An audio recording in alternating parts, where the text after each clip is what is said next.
So today we will discuss about Indian polity for civil service examination. So the today's topic is historical background of constitution. Historical background of constitution is a very important topic because it covers two questions of different subjects. One is polity and the second is history. So now let's start with the topic historical background of constitution. In year 1600, Britishers came to India with the purpose of trading as east India का वो trading के purpose से India आए and they received exclusive rights of trading through a charter granted by Queen Elizabeth I. क्योंकि वो trading के purpose से आए थे तो उन्हें एक्सक्लूसिव राइट्स थे ट्रेडिंग्स के that too through a charter granted by Queen Elizabeth I till 1765 they had trading rights only. After that in 1765 क्या हुआ कि उन्हें दीवानी राइट्स भी दे दिए गए. दीवानी राइट्स क्या होते हैं? Rights over revenue and civil justice. So यहाँ से ब्रिटिशर्स का एक टेरिटोरियल पावर का करियर स्टार्ट होता है. इन 1857 एक रिवॉल्ट हुआ जिसे सिपॉय म्यूटिनी कहा जाता है. सिपॉय म्यूटिनी के तहत इन 1858 कंपनी का रूल खत्म हुआ. तो यहाँ पे बेसिकली 1773 से 1858 तक कंपनी रूल कर रही थी. उसके बाद में क्राउन रूल आया विच वाज फ्रॉम 1858 टू 1947.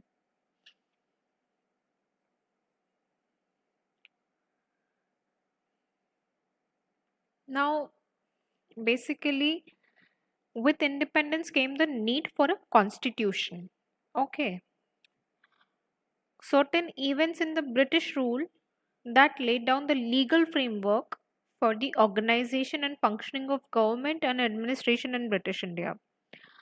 अब ऐसे कई सारे इवेंट्स हैं, कई सारे लेयर्स हैं जो कि कॉन्स्टिट्यूशन को फॉर्म करने के लिए बहुत इम्पॉर्टेंट हैं, जिन्हें हम एक क्रोनोलॉजिकल ऑर्डर में पढ़ेंगे under two major headings. One is company rule again, which was from 1773 to 1858, and the crown rule from 1858 to 1947.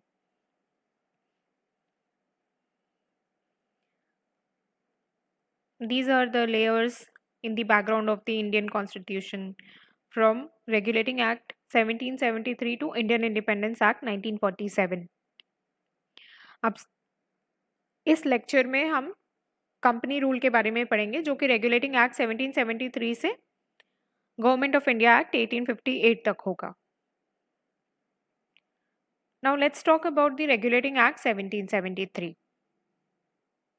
तो जो सबसे पहला एक्ट पास हुआ था वो था रेगुलेटिंग एक्ट. ब्रिटिश गवर्नमेंट ने रेगुलेटिंग एक्ट क्यों पास किया? इसके नाम से ही पता चलता है कि कंपनी के अफेयर्स को कंट्रोल करने के लिए, कुछ रेगुलेट करने के लिए उन्होंने यह एक्ट पास किया. तो ये तो फर्स्ट चीज हुई. यहाँ पर पहली बार पॉलिटिकल एंड एडमिनिस्ट्रेटिव फंक्शंस को रिकॉग्नाइज किया गया. अभी तक कंपनी के पास सिर्फ ट्रेडिंग के राइट्स थे. अब उनके पास पॉलिटिकल और एडमिनिस्ट्रेटिव राइट्स भी आए, जिस कारण से उन्हें ये एक्ट पास करना बहुत ज़रूरी था.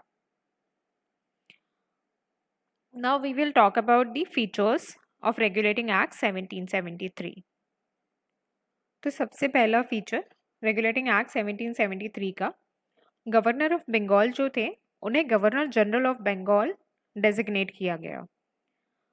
उनके अंडर एक काउंसिल फॉर्म हुई जिसमें 4 मेंबर्स थे उन्हें असिस्ट करने के लिए. एंड जो फर्स्ट गवर्नर जनरल थे वो लॉर्ड वॉरेन हेस्टिंग्स थे. We need to remember this because there will be several events further जिससे हम कंफ्यूज हो सकते हैं. तो know this, governor of Bengal turned into Governor General of Bengal, and the first Governor General was Lord Warren Hastings. तो अब आते हैं अपन नेक्स्ट फीचर के ऊपर. Before this regulating act basically there were 3 presidencies. One was Madras, second Bombay and Bengal. But क्योंकि Bengal presidency में जो governor of Bengal थे उनको गवर्नर जनरल ऑफ बंगाल बना दिया गया था, तो जो दूसरी प्रेसिडेंसीज थी मद्रास एंड बॉम्बे, उनके गवर्नर्स को गवर्नर जनरल ऑफ बंगाल के सबऑर्डिनेट कर दिया गया. रिमेंबर दिस कि these 3 presidencies were independent to each other before. उसके बाद सुप्रीम कोर्ट स्टैब्लिश हुआ कैलकाटा में एज द एपेक्स कोर्ट इन 1774, जिसमें कि 3 जजेस थे और 1 चीफ जस्टिस. मतलब ये 3+1 था, 4 जजेस थे वहां पे, 3 जजेस एंड 1 चीफ जस्टिस. सो अब नेक्स्ट फीचर में बेसिकली जो कंपनी के ऑफिशियल्स थे या सर्वेंट्स थे, उन्हें किसी भी तरीके के प्राइवेट ट्रेड या कोई ब्राइब या किसी भी तरीके का गिफ्ट एक्सेप्ट करने से प्रोहिबिट किया गया था. अब लास्टली ये जो एक्ट था बेसिकली ब्रिटिश गवर्नमेंट का जो कंट्रोल था कंपनी के ऊपर उससे और मजबूत किया गया, इससे और मजबूत हो गया. कैसे? यहाँ पे उन्होंने जो कोर्ट ऑफ डायरेक्टर्स थे,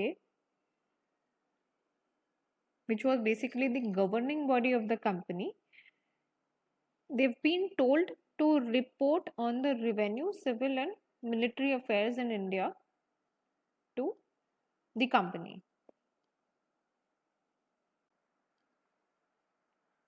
Now we will talk about amending Act 1781, Act of Settlement.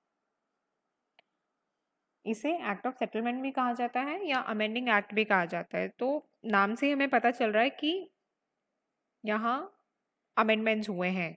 So basically जो भी 1773 में एरर्स थे उसको रेक्टिफाई करने के लिए ये एक्ट को लाया गया.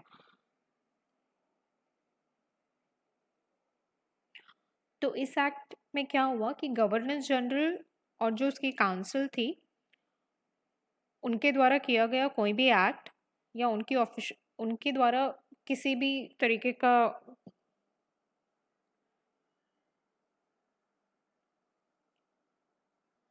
So now we will talk about amending act, which is also known as Act of Settlement of 1781. This came due to rectifying the errors happened in Regulating Act 1773. So basically यहाँ पे जो governor general उसके councils थे उनके द्वारा official capacity में कोई भी किया हुआ काम या उनके द्वारा किया हुआ कोई भी act were exempted from the jurisdiction of supreme court.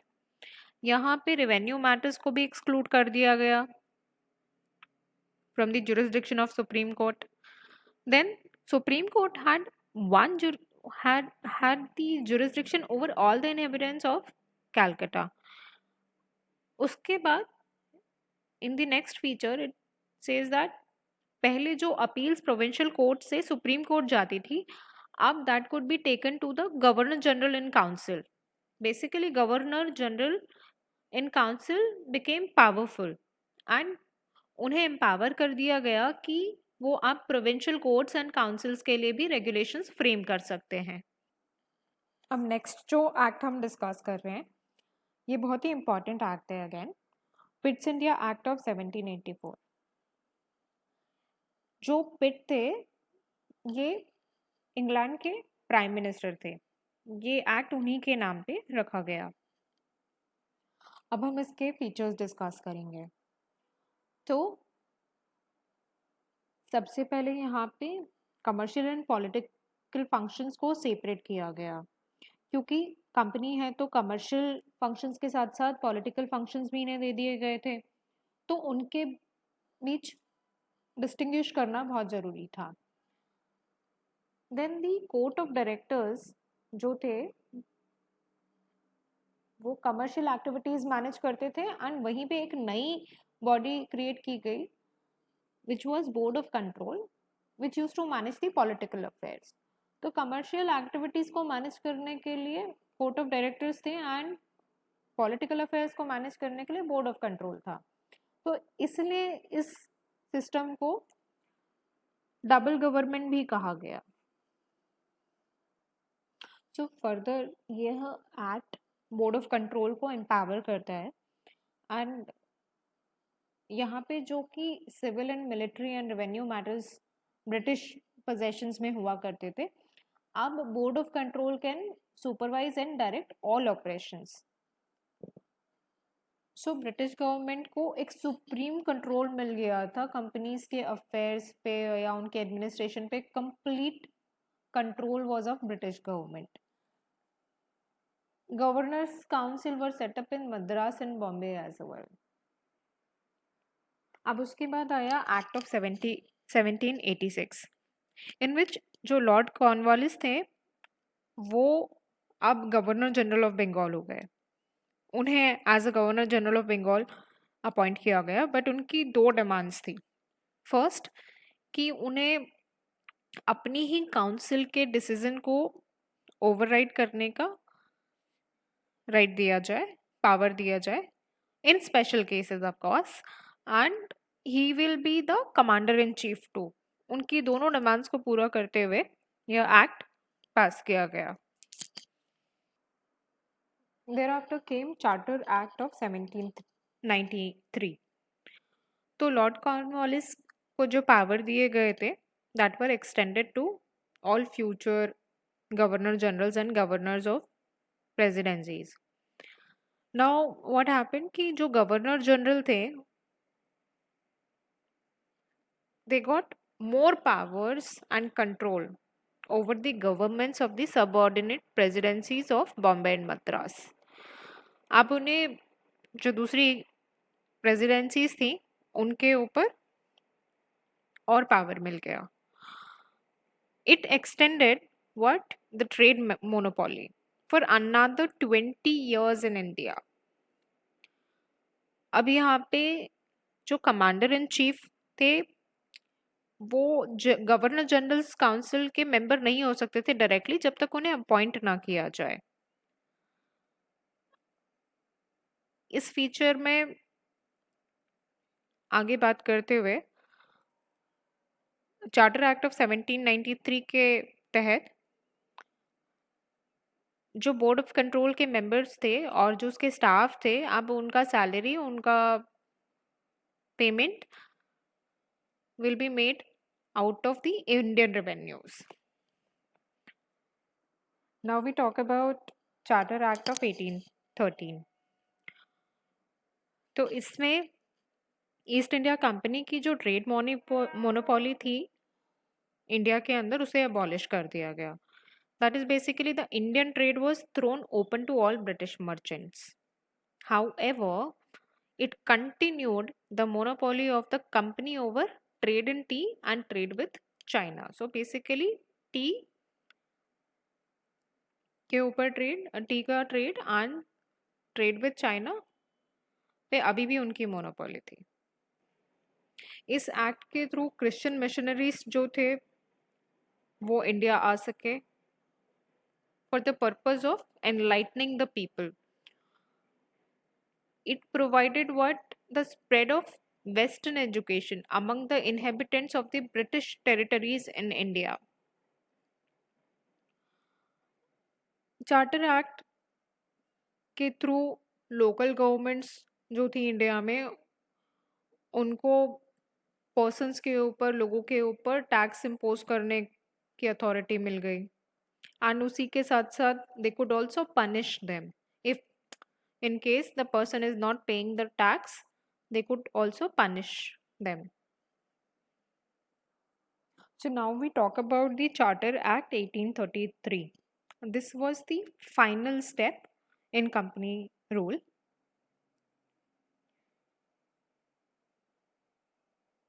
Why it was a final step towards centralization in British India?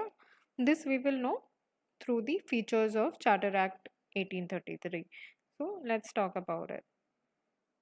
अब इसके फर्स्ट फीचर में आपको यहाँ कुछ बहुत रिजेंबल होता हुआ दिखेगा with the regulating act 1773 first feature कि वहाँ पे जो गवर्नर जनरल थे उनको गवर्नर जनरल ऑफ बंगाल बनाया था, सॉरी गवर्नर ऑफ बंगाल को गवर्नर जनरल ऑफ बंगाल बनाया था। In charter act 1833 governor general of Bengal को governor general of India appoint किया गया एंड उन्हें सारे सिविल एंड मिलिट्री पावर्स दिए गए। So here we need to remember again कि जो गवर्नर जनरल ऑफ बंगाल थे he was Lord Warren Hastings. Here the governor general of India first is Lord William Bentinck. He was the first Governor General of India. Do not get confused. Remember, the Governor General of Bengal was Lord Warren Hastings and the Governor General of India was Lord William Bentinck.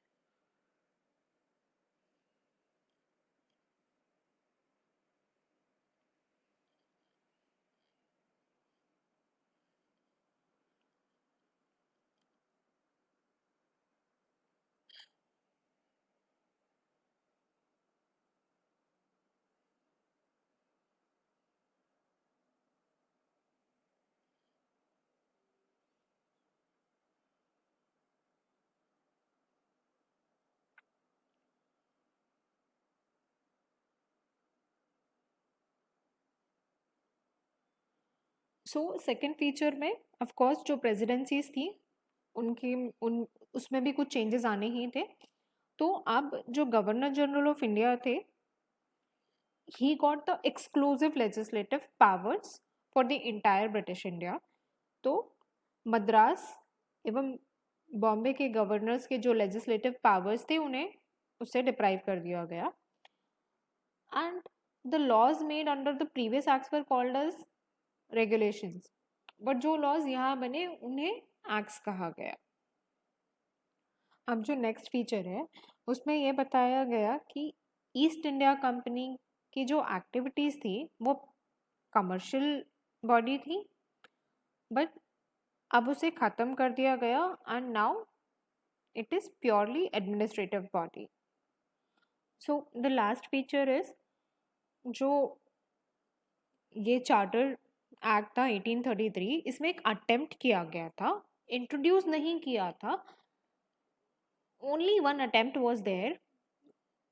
एक system for open competition for selection of civil servants were introduced. एक बात इसमें कही गई थी कि Indians भी अब एक ऑफिस होल्ड कर सकते हैं। इस बात का काफ़ी अपोजिशन हुआ by court of directors and इसलिए इसे नेगेट कर दिया गया।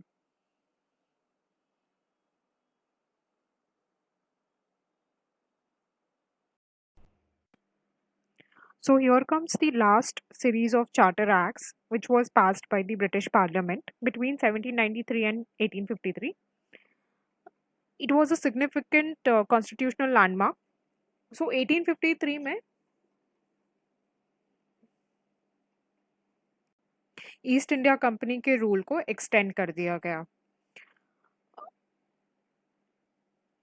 यहाँ पर कंपनी का रूल एक्सटेंड तो किया पर कोई स्पेसिफिक टाइम लिमिट नहीं बताई गई, अनलाइक प्रीवियस चार्टर्स जहाँ पे 20 इयर्स का एक टाइम पीरियड मेंशन किया गया, बट यहाँ पर कोई भी टाइम लिमिट या किसी भी तरीके का स्पेसिफिक टाइम नहीं बताया गया। So this was a clear indication that the company's rule can be terminated at any time, the way parliament liked. After that, governor general councils के जो फंक्शंस थे, एग्जीक्यूटिव एंड लेजिस्लेटिव फंक्शंस, उन्हें separate कर दिया गया। तो यहाँ पर सबसे पहले एक चीज़ हुई, जो लेजिस्लेटिव एंड एग्जीक्यूटिव फंक्शंस को सेपरेट करके एक लेजिस्लेटिव काउंसिल बनाया गया सेपरेट, जिसमें कि 6 न्यू मेंबर्स को ऐड किया गया। अब इन 6 न्यू मेंबर्स के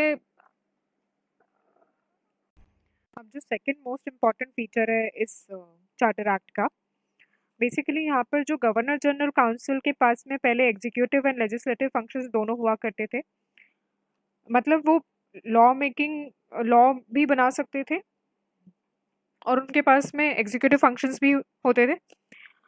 अब यहाँ पर उन्होंने गवर्नर जनरल काउंसिल के लेजिस्लेटिव फंक्शंस को सेपरेट कर दिया। लेजिस्लेटिव काउंसिल को सेपरेट करने के बाद में उन्होंने 6 मेंबर्स का एडिशन किया गया, जिसमें से 4 were from local government which was from Bombay, Bengal, Agra and Madras presidency. तो ये जो लेजिस्लेटिव काउंसिलर्स थे, these 4 and the other 2 were basically formed a legislative council, which was even called legislative council or central council, and this acted as mini parliament according to the procedures of the British Parliament. So basically it introduced for the first time local representations of Indian territories, in which out of 6, 4 members were appointed by the provisional governments of Madras, Bengal, Bombay and Agra. Okay तो यहाँ पे governor general council के दोनों functions को separate कर दिया गया and legislative council form की गई। Coming to the third feature of charter act 1853, we discussed it in 1833 Charter Act, wherein open recruitment की कोशिश की गई थी, बट उसे कैंसिल कर दिया गया था। After that in charter act 1853, open recruitment system of civil servants for Indians were allowed. यहाँ पे अब इंडियन सिविल सर्विसेज को इंडियंस के लिए भी अलाउ कर दिया गया। जब इसे अलाउ किया तो एक मैकॉले कमेटी बनी, और ये मैकॉले कमेटी फॉर्म हुई थी 1854 में। उसमें यहाँ से एक बहुत इंपॉर्टेंट क्वेश्चन बन सकता है, जो कि आपके प्रीलिम्स में भी आ सकता है, कि सबसे पहले एग्जाम कब हुई और सबसे पहले इंडियन कौन थे जो इसमें क्वालिफाई हुए। So the first exam has been held in 1855 and the first Indian who qualified the service was Satyendra Nath Tagore. So this is it for the Charter Act 1853. यहाँ पे 3 मेन फीचर्स हैं, जिसमें सबसे पहले east India company का rule extend कर दिया गया था अनलिमिटेड टाइम पीरियड के लिए, और कभी भी इसे टर्मिनेट किया जा सकता था।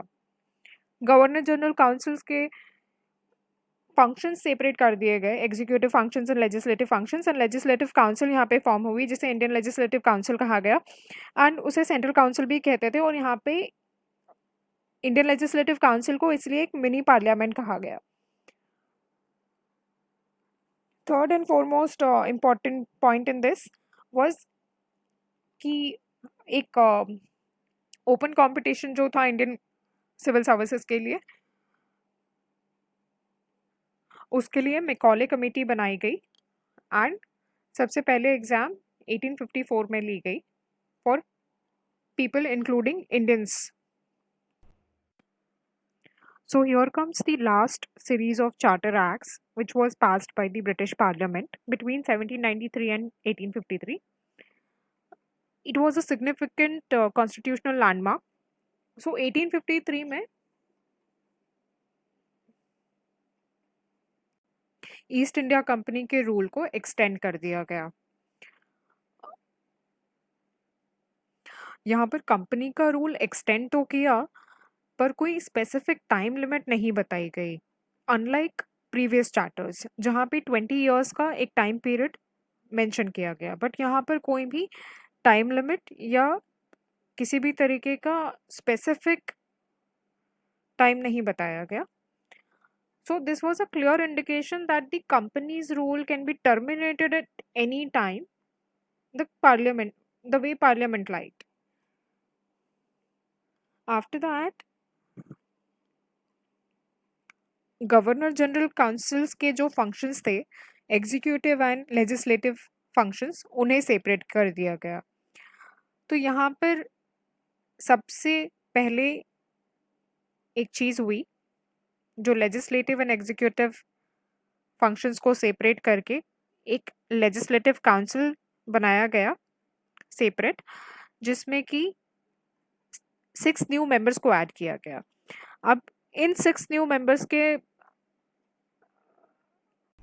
अब जो सेकंड मोस्ट इम्पॉर्टेंट फीचर है इस चार्टर एक्ट का, बेसिकली यहाँ पर जो गवर्नर जनरल काउंसिल के पास में पहले एग्जीक्यूटिव एंड लेजिस्लेटिव फंक्शंस दोनों हुआ करते थे, मतलब वो लॉ भी बना सकते थे और उनके पास में एग्जीक्यूटिव फंक्शंस भी होते थे.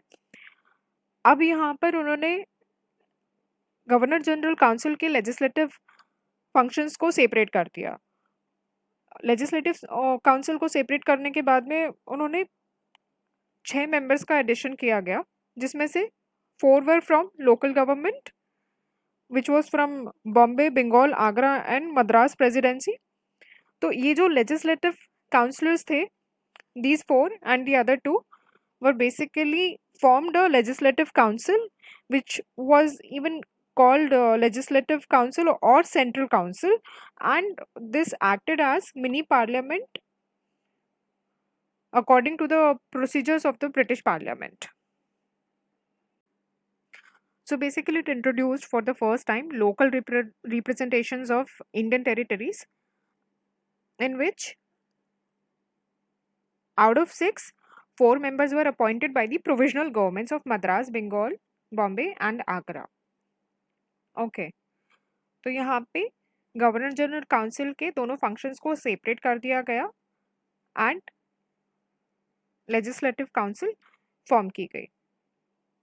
Coming to the third feature of charter act 1853, we discussed it in 1833 Charter Act, wherein